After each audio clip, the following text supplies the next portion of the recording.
The whole idea of early specialization, and when you look at, I think, the landscape in a lot of the sports now, it's kind of a trend. And I think the reasons being, you're hearing about this, early commitments from college scholarships, and there's a lot of organizations that are out there that are really pressing this idea of I can get you a college scholarship, and this is kind of what we do, and travel organizations, and then obviously there's a lot of really good information on all the faults or all the negatives of early specialization and playing just one sport. So that's been the challenge, I know, even when we run our camps, and at the end of those 5 days, a parent and a kid had a unbelievable experience in just a short amount of time. They saw these great improvements, and they're energized. And then going forward in the off season, being in Cleveland here, you have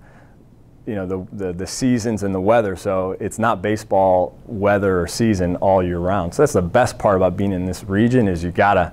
at some point put up the glove and bat and maybe do something else. But I mean, there's with the indoor facilities now, I mean, you can still play all year round, but that's what they're asking. They love baseball, and I just want more of it, and what can I, what training can I do, what can I do, this and that. And so it's tough for me because I love baseball. I love that the kid loves baseball and is pumped and wants to play it as much as he can, but at the same time knowing that that's not the best formula. I mean, I think personally, my experience growing up in Cleveland and not having the year-round weather to play baseball, when I really look back on it and think about, again, all the research on how early specialization really hinders or the potential for injuries. I mean, I look back, and when I look at just the success that I've was fortunate to have in my career and in baseball,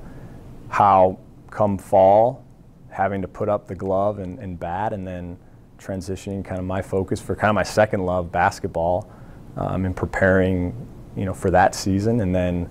come February, when basketball kind of ends, now you dust off the glove and pick up the bat, and that process for me, when I look back on it, you pick up that bat again, and it's a little heavier than you remember it at the end of the summer. The glove needs to kind of be broken in a little more and worked in, and then from a teaching standpoint, you kind of had to go through this, how did I used to hit, and kind of had to almost teach yourself again what those keys were, or kind of how you stood, and that week or 3 or 4 days that you had to kind of dust off the rust or all the cobwebs, I think was great, because I think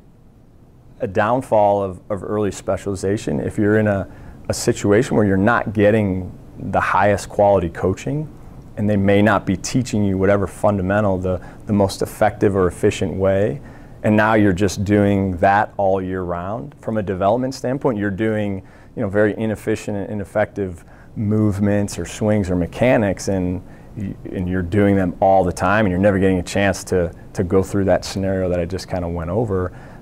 and you potentially might not be developing to your full potential.